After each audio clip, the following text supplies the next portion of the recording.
Students partial fraction कि partial fraction हमें किस तरीके से यूज़ करना होता है इंटीग्रेशन के अंदर। बहुत ही इंपॉर्टेंट टॉपिक है, बहुत ही इंपॉर्टेंट कंसेप्ट है पार्शियल फ्रैक्शन का। स्टूडेंट्स एग्जाम के अंदर मान के चलो कि पार्शियल फ्रैक्शन का जो क्वेश्चन है वो एग्जाम के अंदर आने वाला है कि किस तरीके से आपको पार्शियल फ्रैक्शन अटेम्प्ट करना है। क्वेश्चन एग्जाम के अंदर आएगा ही आएगा पार्शियल फ्रैक्शन का, कि पार्शियल फ्रैक्शन के क्वेश्चन को आपको किस तरीके से करना है एग्जाम के अंदर। मान के चलना कि ये क्वेश्चन जो आने वाला ही है पार्शियल फ्रैक्शन का, कि किस तरीके से आपको करना है पार्शियल फ्रैक्शन। देखो सबसे पहले समझते हैं, इसके दो तीन कंसेप्ट है आपके पास में, 5 फॉर्मूलीज हैं, 5 फार्मूला कह सकते हैं अपन इसको। पहले उसको समझेंगे, उन 5 फार्मूलों में क्या क्या है, किस तरीके से हमें पार्शियल फ्रैक्शन अप्लाई करना है और किस तरीके से हमें इसको यूज़ करना है। ओके स्टूडेंट्स, समझते हैं पार्शियल फ्रैक्शन कि पार्शियल फ्रैक्शन क्या कहता है। फॉर्मूला नंबर फर्स्ट देखेंगे कि नोमरेटर के अंदर एक लीनियर है ना, एक लीनियर पॉलिनोमियल है, और डिनोमिनेटर के अंदर वैसे तो मल्टीप्लाई करें तो क्वाड्रेटिक है, लेकिन एक ऐसी क्वाड्रेटिक हो सकती है जिसके 2 फैक्टर हो रहे हों, है ना। 2 फैक्टर हो गए, ये x माइनस ए और x माइनस बी 2 फैक्टर है ना। ये हो सकता है x माइनस ए हो या x प्लस ए हो, x माइनस बी हो या x प्लस बी हो, माइनस प्लस से कोई फर्क नहीं पड़ेगा, 2 फैक्टर है। मतलब नोमरेटर एक लीनियर है, डिनोमिनेटर एक ऐसी क्वाड्रेटिक है या फिर फैक्टर है, उसके 2 चीज़ें हो सकती हैं। फिर क्वाड्रेटिक वो होगी जिसके अपन फैक्टर बन सकते हैं, तो पार्शियल फ्रैक्शन अपन लगा सकते हैं, है ना। बाकी पार्शियल फ्रैक्शन नहीं लगाएंगे, ठीक है। अब देखो क्या होगा इस पैटर्न में, अगर कोई क्वेश्चन आपके पास में गिवन है, आगे इंटीग्रेशन लगा हुआ है तो, है ना, या इंटीग्रेशन और उसके साथ में लगा हुआ है dx, मतलब कुछ इस तरीके से है, एक इंटीग्रेशन लगा हुआ है और एक dx लगा हुआ है, ये आपका इंटीग्रेशन है, इसको आपको इंटीग्रेट करना है।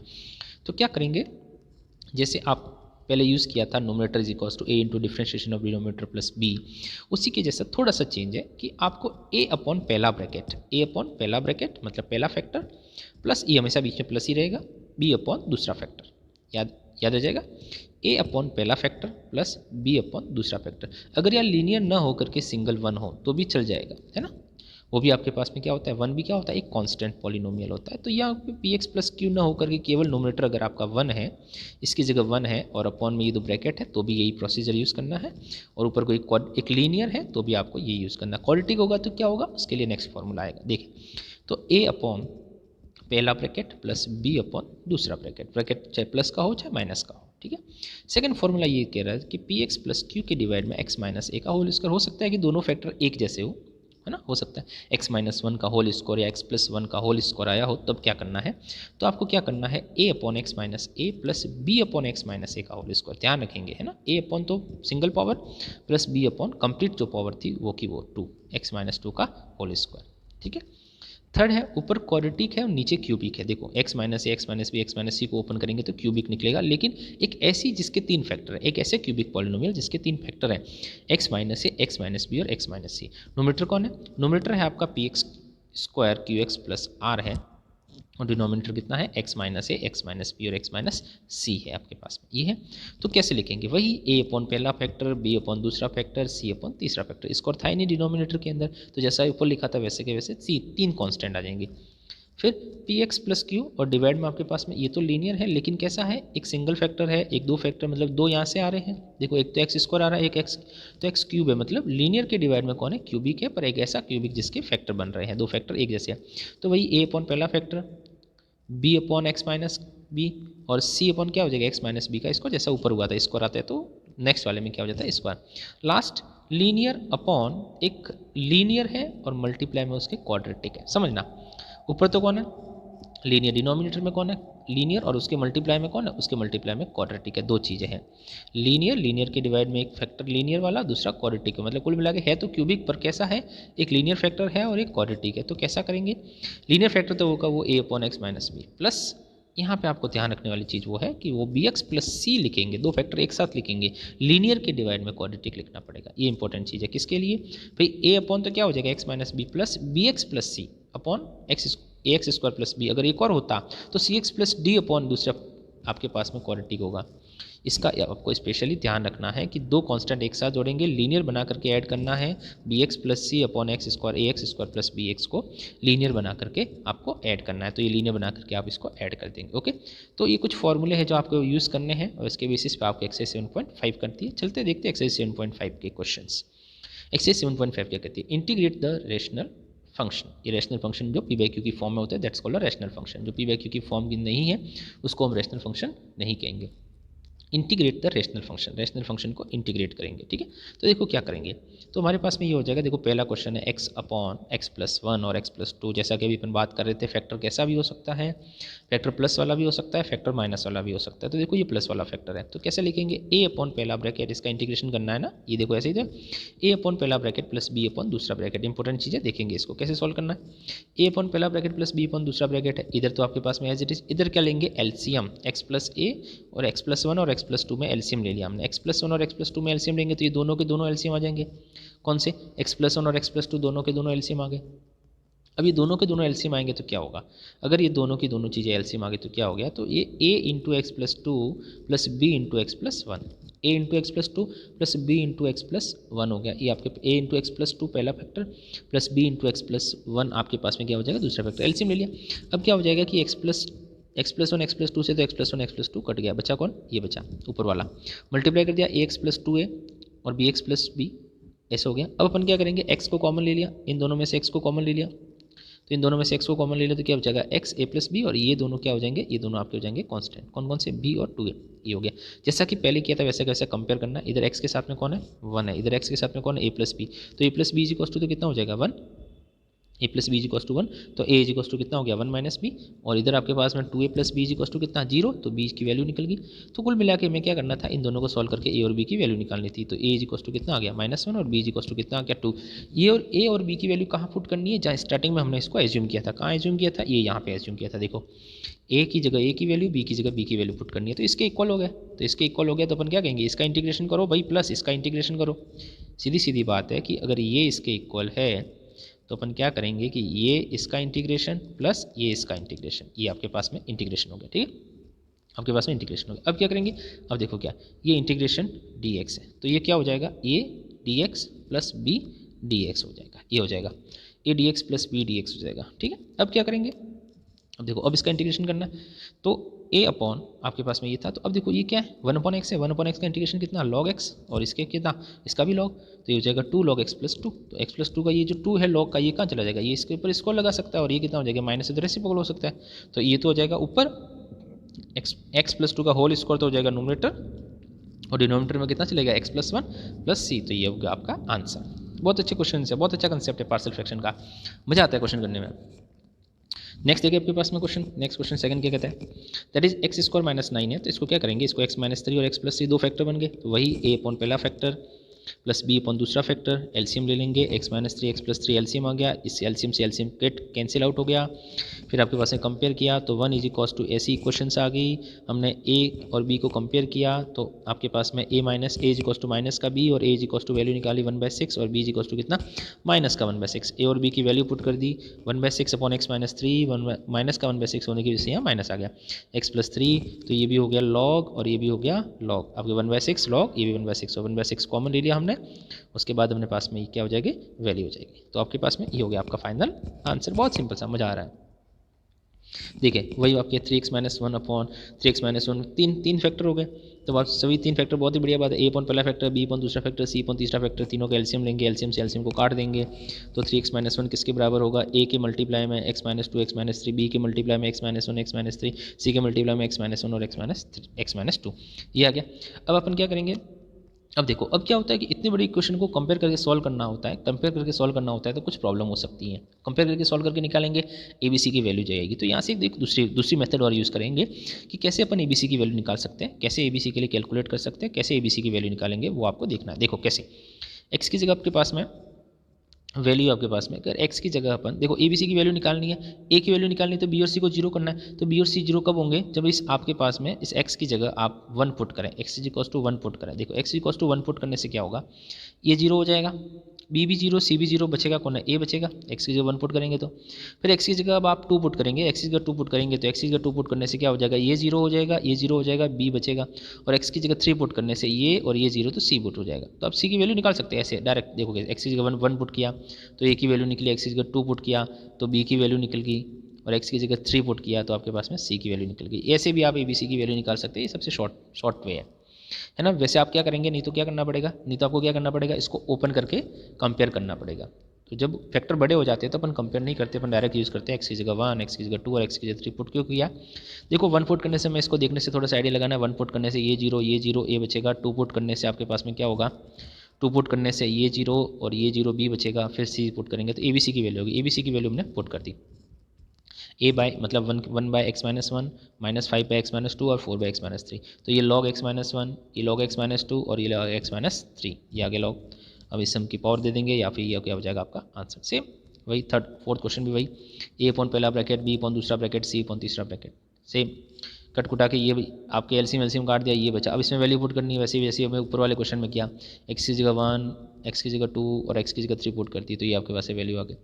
फिर वही हमने इसका इंटीग्रेट कर दिया। इंटीग्रेट करने के बाद 1/2 x minus 1 minus 2 x log x minus 2 और प्लस का 3/2 लॉग एक्स माइनस 3 आपके पास में क्या हो जाएगा, आपका आंसर हो जाएगा। सेम अब यहाँ पे देखो क्वेश्चन नंबर 5 देखें। क्वेश्चन नंबर 5 आपके पास में ये ऐसा लिखा हुआ था 2x upon X square plus 3x plus 2 है। 2 को बाहर लिया तो x upon X square plus 3x plus 2 आ गया। अब देखो क्या है, अब देखो अब यहाँ पे क्या है, क्वेश्चन तो पार्शियल फ्रैक्शन का है, लेकिन हमारे पास तो हमने पहले भी पढ़ा है, जैसा अपनी को इच्छा हो वैसा कर सकते हैं, कोई दिक्कत नहीं है। मतलब ऐसे कोई फिक्स नहीं है कि इसको पार्शियल फ्रैक्शन से ही करना है। आप चाहो तो कोई दूसरी मेथड लग रही है, प्रीवियस क्वेश्चन की मेथड लग रही है, देखो यहाँ पे प्रीवियस क्वेश्चन की मेथड लगाई तो वह लगा सकते हो, उसमें भी तो यही था। देखो हमने क्या किया, that is 2x numerator is equals to a into differentiation of denominator plus b वाला लगा दिया। लगा सकते हैं, आपकी इच्छा हो जैसे करें। a की वैल्यू निकल गई, b की वैल्यू निकल गई, अल्टीमेटली आंसर वही आना है। ये नोमीटर की जगह हमने इसको नोमीटर को रिप्लेस कर दिया इससे, फिर हमने इसको सेपरेट कर दिया 2x प्लस 3 अपॉन पहला प्लस 1 अपॉन ये दूसरा। तो इसको तो अपने पास में t एज्यूम करेंगे, एक को तो t एज्यूम करेंगे तो 2x प्लस 3 हो जाएगा, तो ये तो t में चला गया। और ये आपके पास में i1 है तो इसको क्वाड्रेटिक, तो ये तो आपके पास में पहले का इंटीग्रेशन आ गया। ये क्वाड्रेटिक है तो इसको कंप्लीट स्क्वायर लगा दिया, कंप्लीट स्क्वायर लगा दिया तो इसका कंप्लीट स्क्वायर आ गया। ये इसका कंप्लीट स्क्वायर बना दिया, कंप्लीट स्क्वायर बनाने के बाद एक्स स्क्वायर माइनस ए स्क्वायर का फॉर्मूला लॉग एक्स माइनस ए अपॉन एक्स प्लस ए लगा दिया, तो ये दूसरे वाले का इंटीग्रेशन आ गया जो पहले 7.4 में था, वो ये आ गया। दोनों को ऐड किया हमने तो आपके पास में ये आ गया आंसर। तो कोई सा भी मेथड लगाओ, चाहे आप पार्शियल फ्रैक्शन लगाओ, चाहे आपके पास में लगा कि हमको प्रीवियस वाले क्वेश्चन से करना है तो उससे करो। पार्शियल फ्रैक्शन भी लगाने के लिए आपको इसको फैक्टर करना पड़ता है, फैक्टर हो जाते हैं तो आपके पास में पार्शियल फ्रैक्शन लगा लेते हैं। ठीक है, तो कैसे भी कर सकते हैं, कोई नेसेसरी नहीं है। अब नेक्स्ट वाला देखो 1 minus x square upon x into 1 minus 2x आपके पास में, इसको अपन ने माइनस कॉमन ले लिया, माइनस कॉमन लेने के बाद x square minus 1 upon x into 1 minus 2x बचा गया। ठीक है, तो अपन आपके पास में सबसे इंपॉर्टेंट यहाँ पे स्टार लगा देंगे, 2 स्टार। 2 स्टार क्यों, ऐसा क्वेश्चन एग्जाम में आने वाला है, ध्यान रखना क्या करना है। वापिस 2 स्टार लगाएंगे इसको। 2 स्टार सर क्यों लगाए 2 स्टार में, ऐसा इस क्वेश्चन में क्या था, ऐसा इस क्वेश्चन में ये है कि बेटा नोमरेटर भी क्वाड्रेटिक है, डिनोमिनेटर भी क्वाड्रेटिक है, सेम सेम नोमरेटर भी क्वाड्रेटिक, डिनोमिनेटर भी क्वाड्रेटिक। ऐसा तो सर कहीं आया ही नहीं हमारे तो। नोमिनेटर लीनियर था, डिनोमिनेटर क्वाड्रेटिक, लीनियर क्यूबिक आया, लीनियर क्वाड्रेटिक आया, है ना। तो ऐसा तो कुछ आया ही नहीं। तो देखो जब नोमिनेटर और डिनोमिनेटर में वेरिएबल की पावर इक्वल हो, वापस बोल रहा हूँ, जब नोमिनेटर और डिनोमिनेटर में वेरिएबल की पावर इक्वल हो, वापस बोल रहा हूँ, जब नोमिनेटर और डिनोमिनेटर में वेरिएबल की पावर इक्वल हो, चाहे लीनियर लीनियर हो, क्वाड्रेटिक क्वाड्रेटिक हो, क्यूबिक क्यूबिक हो, मतलब दोनों सेम सेम हो, लीनियर लीनियर हो, क्वाड्रेटिक क्वाड्रेटिक हो, क्यूबिक क्यूबिक हो, दोनों सेम सेम वैल्यू हो। अगर दोनों सेम सेम वैल्यू होती है, ध्यान से समझना, अगर दोनों सेम सेम वैल्यू होती है, लीनियर लीनियर हो, क्वाड्रेटिक क्वाड्रेटिक हो, क्यूबिक क्यूबिक हो, आई बात समझ में। नोमिनेटर और डिनोमिनेटर दोनों सेम सेम पावर में हो तो क्या करना है, तो नोमिनेटर को डिनोमिनेटर से डिवाइड करना है। भाई डिवीजन ही तो लिखा हुआ है, तो nominator is divided by denominator by long division method. ये रहा लॉन्ग डिवीजन मेथड, ये लॉन्ग डिवीजन मेथड मैंने परफॉर्म किया। छोटी क्लासों में आप पढ़ के आए हो लॉन्ग डिवीजन मेथड, पढ़ाने की ज़रूरत नहीं है। लॉन्ग डिवीजन मेथड छोटी क्लासों में लगाते हैं, किस तरीके से करते हैं। तो लॉन्ग डिवीजन मेथड लगाने के बाद आपके पास में आपको जो मिल रहा है 2 1/2, तो आपके पास में that's called a quotient, x/2 - 1 that's called a remainder, 2x square minus x that's called a divisor. Okay, divisor आपके पास में that's called dividend, that's called divisor, that's called quotient, that's called remainder. Okay, इसको mix fraction कैसे बनाते हैं, mix fraction बनाते हैं ऐसे कि क्वोशिएंट, ओके, क्वोशिएंट आपके पास में और उसके मल्टीप्लाई में क्या आता है, मल्टीप्लाई बीच में प्लस होता है, ध्यान रखना। मिक्स फ्रैक्शन हमेशा प्लस में होती है, जैसे 1 से 1/2 आपकी मिक्स फ्रैक्शन है तो आप इसको 1 + 1/2 लिख सकते हो, सेम आंसर होगा, करके देख सकते हो आप। ये भी 3/2, ये भी 3/2, मतलब कोई भी मिक्स फ्रैक्शन हो तो आप इसके बीच में क्या लगाएंगे, प्लस। आई बात समझ में। तो यही मिक्स फ्रैक्शन आपके पास में यहाँ, इसको मिक्स फ्रैक्शन बनाएंगे तो मिक्स फ्रैक्शन कैसे बनाते हैं, क्वोशिएंट, ओके, फिर आपके पास में रिमाइंडर और अपॉन में कौन आता है, डिवीज़र। तो ये आपकी मिक्स फ्रैक्शन बनी है। मिक्स फ्रैक्शन बनी तो मिक्स फ्रैक्शन के बीच में क्या लगा सकते हैं अपन, प्लस, तो ये अपने प्लस लगा दिया। मतलब इसके इंटीग्रेशन को और इसका इंटीग्रेशन करना है, सेपरेट करेंगे 1/2 x/2 आपके पास में ये, तो ये तो आपके पास में हो जाएगा एक तो 1 के लिए और एक इसके x/2 के लिए, ऐसे आपके पास में हो जाएगा आपका इंटीग्रेशन। आई बात समझ में, है ना। एक तो आपके पास में इसके लिए x/2 के लिए और एक इसके लिए आपके पास में। अब देखो तो क्या हो गया कि इसके बीच में लगा दिया प्लस, तो एक तो हो गया 1/2 dx और एक कितना हो गया x/2 - 1/2x² - 1, ये दो हो गए फंक्शन। तो इसका तो 1/2 ले लेंगे बार, बचेगा dx और इसमें भी 1/2 ले लेंगे अपने पास में बार, तो आपके पास में, या फिर अपन ने क्या किया, इसको 2 से मल्टीप्लाई 2 से डिवाइड करा दिया। बात बराबर ही है, 2 से मल्टीप्लाई 2 से डिवाइड करा दी तो ये तो हो जाएगा x और ये हो जाएगा -2 अपॉन ये, तो ये तो हो जाएगा कितना, ये तो हो जाएगा x/2। अब इसको इंटीग्रेट करना है कि इसको इंटीग्रेट कैसे करना है, लीनियर अपॉन क्वाड्रेटिक आ गया, तो लीनियर अपॉन क्वाड्रेटिक को तो अपन पार्शियल फ्रैक्शन लगा सकते हैं भाई बच्चे। तो ये तो हो गया फर्स्ट वाले का इंटीग्रेशन। सेकंड देखो ये आपके पास में लीनियर अपॉन क्वाड्रेटिक आ गया, मतलब x - 2 upon x into 2x - 1, यही तो था स्टार्टिंग किसका था, इसके दो फैक्टर ही तो थे, x कॉमन लेने के बाद x - 2 बन गया, तो इसके दो फैक्टर बना दिए हमने, एक x बन गया, एक x - 2x - 1 बन गया है। तो क्या होगा, a अपॉन पहला ब्रैकेट b अपॉन दूसरा ब्रैकेट, आई बात समझ में, a अपॉन पहला ब्रैकेट b अपॉन दूसरा ब्रैकेट, पार्शियल फ्रैक्शन बना दिया। कंपेयर करके वैल्यू निकालनी थी a और b की, a की वैल्यू 2 और b की वैल्यू आपके पास में कितना हो जाएगा -3, b की वैल्यू -3 हो गया, ये वैल्यू पुट कर दी, तो ये तो हो गया आपके पास में, दैट इज़ 1/2 तो बाहर ही था, log x, तो 2 से 2 कैंसिल हो जाएगा, -3/2 इंटू log 2x - 1 और x का कोफिशिएंट 2 होने की वजह से 2 का चला जाएगा डिवाइड में c2।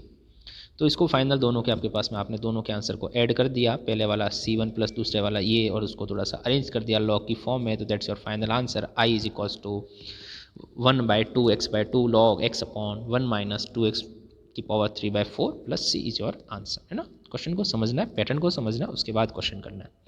चलते हैं नेक्स्ट, देखो 9 क्वेश्चन क्या कहते हैं, सेम वही जो भी अपन ने किया है, एक क्यूबिक आया है, जब क्यूबिक पॉलिनोमियल को सॉल्व करना आना चाहिए। भैया देखो छोटी क्लासों में सबको सिखाया, आपको 9th क्लास में क्यूबिक सिखाया, 10th क्लास में क्यूबिक सिखाया, किस लिए सिखाया, इसलिए सिखाया कि जब वापस ज़रूरत पड़े तो आप इसका यूज़ कर सकें। अब आप कुछ स्टूडेंट्स को कहेंगे यार सर क्यूबिक तो भूल गए, अरे भूल गए तो कुछ नहीं कर सकते, भूल गए तो कुछ नहीं कर सकते, आपको याद करना पड़ेगा, क्यूबिक वापस पढ़नी पड़ेगी कि किस तरीके से क्यूबिक पॉलिनोमियल को सॉल्व कर सकते हैं। यहाँ तो बहुत सिंपल सा हो रहा है, यहाँ तो सॉल्व हो जाएगी, लेकिन आपको क्यूबिक पॉलिनोमियल सॉल्व करनी आनी चाहिए कि किस तरीके से उसको एक डिवीज़र फाइंड करते हैं, फिर डिवाइड करते हैं, फिर क्वेश्चन के अंदर क्वाड्रेटिक होता है उसको वापस स्प्लिट करते हैं, दो फैक्टर आते हैं, एक्स की वैल्यू निकलती है, ये आपको याद होना चाहिए। नहीं याद है तो पुरानी बुक पलटो और इसको सीखो, यहाँ तो काम हो जाएगा आपका। देखो इस वाले क्वेश्चन में तो हो गया x³ - x² - x + 1 है, पर जरूरी नहीं है कि हर बार ऐसा हो, है ना। या तो कॉमन निकाल दिया x² तो x - 1 बचा, माइनस का 1 कॉमन निकाल दिया x - 1 बचा, तो एक तो आपके पास में आ गया 3x + 5 upon x² - 1 into x - 1, ये दो फैक्टर बन गए किसके, क्यूबिक के। तो linear upon quadratic into linear आ गया। तो सबसे जो लास्ट वाला 5th नंबर का फॉर्मूला था उसको अपन यूज़ करेंगे। तो 5th नंबर के फॉर्मूले में था कि ax + b के डिवाइड में आपको लिखना है कौन सा आपके पास में, लीनियर। ऐसा भी कर सकते हैं, अगर आपको ऐसा नहीं करना है तो आप ये भी कर सकते हैं। क्या कर सकते हैं आप, x² - 1 के दो फैक्टर कर दिए, कौन से, x - 1 और x + 1, ये कर दिए। तो ध्यान रखना कि जब फैक्टर हो रहे हैं तो पूरे कंप्लीट फैक्टर करें, लीनियर आते हैं तो ax + b या bx + c वाला यूज़ करें, नहीं तो कंप्लीट फैक्टर हो रहे हैं तो x² - 1 के दो फैक्टर कर दिए, x - 1 x + 1। तो जो कंप्लीट हो रहे हैं आपके पास में वो ऐसे हो रहे हैं, दैट इज x - 1 का होल स्क्वायर और आपके पास में ये बनेगा x + 1। तो कैसे करेंगे, a upon x - 1, b upon x - 1 का whole square, c upon x + 1। Okay, दूसरा कुछ यूज़ नहीं करेंगे, दूसरा ऐसे नहीं कि सर अपन x - 1 x - 1 नहीं, ऐसा अपना फॉर्मूले में नहीं था, आई बस में, तो ऐसा आपको यूज़ करना है। तो a upon x - 1, b upon x - 1 का whole square, c upon x + 1, क्योंकि x - 1 का क्या बन रहा था, होल स्क्वायर बन रहा था, तो ये हो गया। तो आपने सॉल्व किया इसको, तो इसको सॉल्व करने के बाद आपके पास में वही एलसीएम लिया, एलसीएम लेने के बाद काट चाट कर दी, काट चाट करने के बाद आपके पास में x = 1 पुट किया तो b निकल गया, x = 1 पुट किया, x = -1 पुट किया वैल्यू निकालने के लिए, x = 0 भी पुट किया वैल्यू निकालने के लिए, x = आपके पास में, तो ये सब सारी वैल्यू आपको पुट करके चेक करनी है कि जिसको पुट करने से आपके पास में, क्योंकि जब आपने 1 पुट किया तो भी कुछ नहीं हो रहा, -1 पुट किया तो भी वैल्यू आ गई, अब क्या पुट करना था, अब 0 पुट कर लो, एक इक्वेशन बन जाएगी, वैल्यू पुट कर देना है, जो आपकी वैल्यू निकली है उससे तो आपकी वैल्यू निकल जाएगी। जब आपने 1 2 जो भी आपके फैक्टर आ रहे थे वो सारे पुट करके चेक कर लिए, 0 नहीं बन रहा है तो आप x = 0 पुट कर देंगे। ओके, तो ABC की वैल्यू आ गई स्टूडेंट्स, a की वैल्यू आ गई, b की वैल्यू आ गई और c की वैल्यू आ गई। a की वैल्यू पुट कर दी, b की वैल्यू पुट कर दी, c की वैल्यू पुट कर दी, बस अब तो क्या, अब तो इंटीग्रेशन ही तो करना है ना। x - 1 का लॉग हो गया, ये x माइनस टू ऊपर चला जाएगा तो -2 + 1 हो जाएगा और इसका वापस क्या हो जाएगा log, इनको अरेंज कर लेंगे तो ये that's your answer 1/2 log x + 1 upon x - 1 -4 upon x - 1 is your answer. ठीक है, ये हो गया। नेक्स्ट चलते हैं स्टूडेंट्स, क्वेश्चन नंबर 16 है। बाकी के क्वेश्चंस भी आप करें, नहीं समझ में आने पर आप मेरे से पूछ सकते हैं। क्वेश्चन नंबर 16 क्या कहता है? क्वेश्चन नंबर 16 ये कहता है, क्वेश्चन नंबर 16 ये कहता है 1 upon x into X minus x की पावर n प्लस 1 है आपके पास में, है ना, ये आपके पास में क्वेश्चन नंबर 16 है। तो आपको क्या करना है, इसको x माइनस 1 अपने पास में ये, तो ऐसे क्वेश्चन में आपको ध्यान रखना है कि जब आपके पास में लीनियर पावर में कुछ आपके पास में डिनोमिनेटर में कुछ मल्टीप्लाई में पावर x प्लस 1 वाला उससे ज़्यादा वाला फैक्टर है, तो आप क्या करेंगे, उससे कम जो n है तो n माइनस 1 से मल्टीप्लाई, 3 होगा तो 2 से मल्टीप्लाई, 4 होगा तो 3 से मल्टीप्लाई, है ना, 5 होगा तो 4 से मल्टीप्लाई। x माइनस 1 और x की पावर माइनस 1 से मल्टीप्लाई, x की पावर माइनस 1 से क्या करा देंगे, डिवाइड करा देंगे। तो उससे क्या होगा, ऊपर तो आ गया x की पावर माइनस 1 डिनोमिनेटर में, ये x की पावर -1 इंटू एक्स की पावर प्लस 1 हो गया, तो एक्स की पावर n बचा, एक्स की power n minus 1 upon X की पावर n प्लस 1, एक्स की पावर n को अपन ने t लेट किया तो n into X minus 1 into D X equals to D T, तो 1/n आपके पास में ये बन गया। तो अब क्या होगा, अब आपके पास में ये होगा कि a इंटू पहला ब्रैकेट प्लस b इंटू दूसरा ब्रैकेट आपके पास में ये हो गया, दैट्स 1 अपॉन e हो गया। तो इसको अपन क्या लिखेंगे, एलसीएम लेने के बाद t इंटू टी से कट गया, सॉल्व कर दिया, a और b की वैल्यू आ गई, a की वैल्यू 1 आ गई, b की वैल्यू -1 आ गई, ये आपने पुट कर दिया इसके अंदर, दैट इज dt/t और ये आ गया दैट इज लॉग और ये भी लॉग और ये आपके पास में क्या हो जाएगा, आंसर। इंपॉर्टेंट क्वेश्चन देखें, 18 क्वेश्चन इंपॉर्टेंट है, बोर्ड में आ चुका है बहुत बार। 18 क्वेश्चन क्या कहना है, 18 क्वेश्चन देखेंगे क्या कहना है।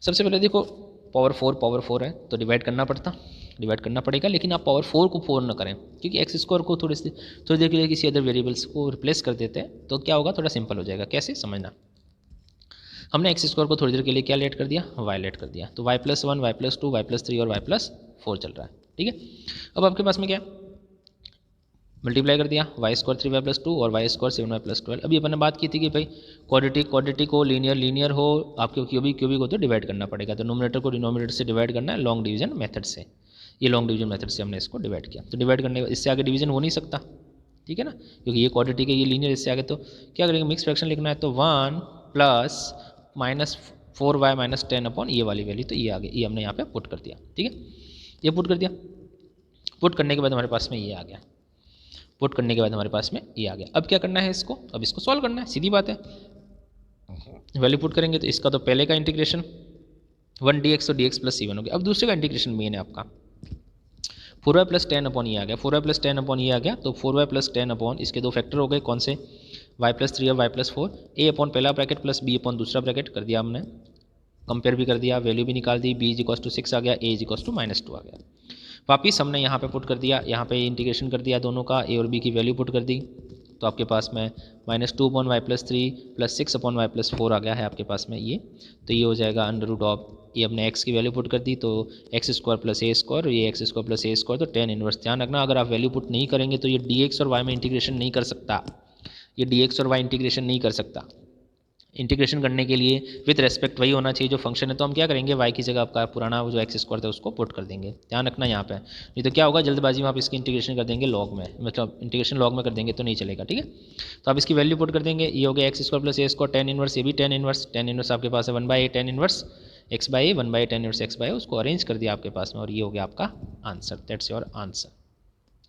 तो वेरी इंपॉर्टेंट क्वेश्चन स्टूडेंट्स, इसको आप कर सकते हैं, समझे क्वेश्चन को, वापस समझे, रिकॉल करें किस तरीके से मैंने बताया, किस तरीके से आपके पास में है, तो आप वापस इसको देख सकते हैं। ओके, नेक्स्ट आपके पास है क्वेश्चन नंबर 19। क्वेश्चन नंबर 19 को आपको किस तरीके से करना है, क्वेश्चन नंबर 19 देखेंगे। क्वेश्चन नंबर 19 में आपके पास में क्या है, क्वेश्चन नंबर 19 आपके पास में देखें, 2x अपॉन x² + 1 और x + 3 है। देखो लीनियर और डिवाइड में x की पावर 4 है, ये आ गया आपके पास में, सिंपल सा है, ज़्यादा घबराना नहीं है। 2x अपॉन आपके पास में जब एलसीएम काटोगे तो x + b मल्टीप्लाई करेगा x + 3 से, तो c x + d मल्टीप्लाई करेगा x² + 1 से। आप इसको ओपन कर देते हैं और कंपेयर कर दो, कंपेयर करने के बाद आपके पास में a की वैल्यू 1 पुट मिल गई, c की वैल्यू -1 पुट कर दी और आपके पास में आपने बी की वैल्यू आपके पास में 0 और डी की वैल्यू 0, कंपेयर करके आप वैल्यू निकाल सकते हैं, है ना। बहुत सिंपल सा कंपेयर हो रहा है क्योंकि इधर कुछ है ही नहीं ना।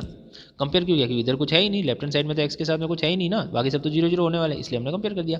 फिर हमने सॉल्व करके वैल्यू निकाल दी, ABCD की वैल्यू जो हमारे पास फैक्टर बन रहे थे उसके अंदर हमने पुट कर दी। सिंपल सा आंसर हो गया हमारे पास में। इसके पहले एक I1 हो गया है 2x/x² + 1 2x/x² + 3, तो √a² + x², तो tan इनवर्स आपके पास में a² + x² था आपके पास में। पहले वाले को इसको टी लेट कर दिया तो ऊपर वाला हट गया, तो दैट्स लॉग में आ गया। और सेकंड वाला आपके पास में वापस उसमें भी टी लेट किया तो वो भी लॉग में आ गया, दोनों लॉग में आ गए। लॉग की प्रॉपर्टी लगा दी, I1 - I2 कर दिया, लॉग की प्रॉपर्टी लगा दी, और I1 - I2 करने के बाद आपका क्या आ जाएगा, आंसर आ जाएगा। पहला वाला ये आपके पास में ये, और माइनस करके क्या आ जाएगा आपका, ये 1/2 log x² + 3 वाला, 1/2 log x² + 3 ये वाला आंसर हो जाएगा। ये C1 और ये कितना हो जाएगा, C2, दैट्स योर आंसर। तो ये था स्टूडेंट्स आपका क्या, पार्शियल फ्रैक्शन। पार्शियल फ्रैक्शन को आपको इस तरीके से करना है। बाकी रिमेनिंग क्वेश्चन जो बचे हुए हैं वो आप करें, समझें, और समझ में नहीं आने पर आप मेरे से पूछ सकते हैं ना स्टूडेंट्स। ये था आपका कौन, पार्शियल फ्रैक्शन, जिसको आपको करना है। ओके स्टूडेंट्स, मिलते हैं नेक्स्ट के अंदर। नेक्स्ट के अंदर आपके पास में क्या होगा, बड़ा इंपॉर्टेंट कंसेप्ट होगा, इंटीग्रेशन बाय पार्ट्स होगा। जैसे इंटीग्रेशन डिफरेंशिएशन बाय पार्ट्स होता है, वैसे ही इंटीग्रेशन बाय पार्ट्स होगा कि किस तरीके से आपको इंटीग्रेशन करना है बाय पार्ट्स वाले मेथड लगा करके। बड़ा ही इंपॉर्टेंट कंसेप्ट है जो पढ़ेंगे अपन इसके नेक्स्ट क्लास में। Okay students.